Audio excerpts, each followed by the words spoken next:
चलो अभी हमने बात कर ली, इसके फीचर्स की बात कर ली, इंपॉर्टेंस की बात कर ली, भाई अच्छी अच्छी बातें तो सारी कर ली। अब कुछ बुराई भी करते हैं भाई, कैसे कि प्लानिंग एकदम सही सही होती है, सब कुछ अच्छा अच्छा होता है, नहीं भाई कुछ लिमिटेशन तो प्लानिंग की भी होती है।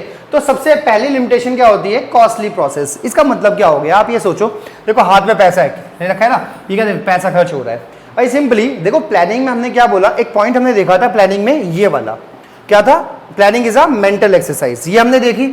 अब मेंटल एक्सरसाइज जो है वो कौन लोग करेंगे, दिमाग का यूज करेंगे। अब दिमाग का यूज कौन करेगा, जो बहुत ही ज्यादा पढ़े लिखे लोग हैं, जिनको मार्केट की नॉलेज है, जिन्होंने काफी लंबे समय से इसमें काम कर रहे हैं। यानी कि आप ऐसे लोगों को हायर करोगे जो क्या होंगे, इंटेलेक्चुअल होंगे, दिमागदार होंगे, कोई अच्छी एजुकेशन लेके डिग्री लेके आए होंगे, ऐसे लोगों को आप हायर करोगे प्लानिंग के अंदर में। तभी तो देखो टॉप लेवल मैनेजमेंट में ऐसे लोग बैठे होते हैं, कितने दिमागदार लोग होते हैं। अब ऐसे लोगों को आप हायर कर रहे हो और रेगुलर बेसिस पे हायर कर रहे हो उनको काम करने के लिए, तो भाई पैसा तो लगेगा। अब ऐसा थोड़ी कितने बड़े बड़े लोग आ जाएंगे और फ्री में काम कर लेंगे, सस्ते में काम कर लेंगे ना भाई, डंबल थोड़ी उठाने हैं या फिर गधा मजदूरी थोड़ी करनी है, दिमाग का काम है। तो इसका हम कह सकते हैं इसके अंदर बहुत ज्यादा पैसा जो है वो खर्च होता है। तो planning is a expensive process. Expensive process का मतलब क्या हो गया, बहुत पैसा लगता है, क्योंकि आपको लोगों को हायर करना पड़ता है उसी हिसाब से।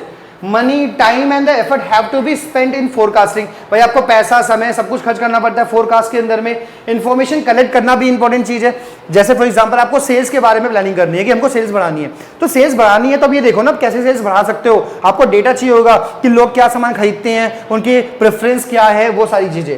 और evaluation of alternative, different options को आपको इवेल्युएट करना पड़ता है। तो इतनी सारी चीजें होने के वजह से हम कह सकते हैं जो हमारा प्लानिंग होती है वो क्या होती है, काफी कॉस्टली प्रोसेस होती है। चलिए नेक्स्ट क्या है आपका, रिजिडिटी। देखो रिजिडिटी का मतलब क्या होता है, जो कठोर होता है, यानी कि जिसको चेंज नहीं किया जा सकता, और चेंज करोगे तो बहुत ज्यादा लॉस हो सकता है, उसको हम बोलते हैं रिजिड। इसी का अपोजिट होता है फ्लेक्सिबल। फ्लेक्सिबल मतलब जिसको आप इजीली चेंज कर सकते हो।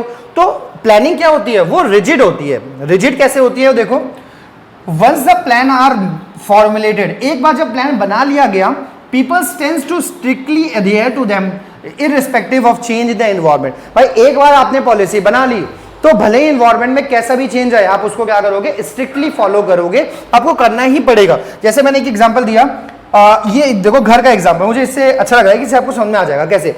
देखो जब आप घर खरीदते हो, बिल्डिंग खरीदते हो, लैंड खरीदते हो, तो इसमें आपको हैवी इन्वेस्टमेंट करनी पड़ती है और बहुत ज्यादा अमाउंट जो है इसमें खर्च होता है ना। अब मान लो आपने घर खरीद लिया और घर खरीदने के बाद में आपको लगाया ये घर अच्छा नहीं है, मेरे को सूट नहीं कर रहा है, मेरे को मतलब मेरे लिए अच्छा नहीं है, पसंद नहीं आ रहा है, बहुत सारी चीजें हो सकती है। लेकिन आपने जब घर खरीद लिया तो बहुत ज्यादा कॉस्ट उसमें आप लगा चुके हो, तो उसको जब आप रिकवर करना चाहोगे तो आपको बहुत ज्यादा वो इसका क्या होता है, लॉस उठाना पड़ सकता है इसके अंदर में, है ना। एक अच्छा एग्जाम्पल हो रहा है हमारे सामने, वो है आपका नोकिया का। देखो नोकिया, अब नोकिया की बात करें तो जब पूरी दुनिया में जो है वो एंड्रॉइड का जमाना आया था, तो नोकिया क्या कर रहा था, अपने जो माइक्रोसॉफ्ट का जो उसका सिस्टम था उसके ऊपर ऑपरेट करता था भाई रिजिड, क्योंकि उन्होंने प्लानिंग तो कर रखी थी हम उसी को लेके चलेंगे। तो जब उसको लेके चल रहे थे, इससे हुआ क्या भाई, अल्टीमेटली मार्केट से वो बाहर हो गया, क्योंकि समय के साथ उसको चेंज वो नहीं कर पाया। तो रिजिडिटी का मतलब क्या होता है कि जो भी पॉलिसी हमने बनाई है उसको स्ट्रिक्टली क्या करेंगे, हम फॉलो करेंगे।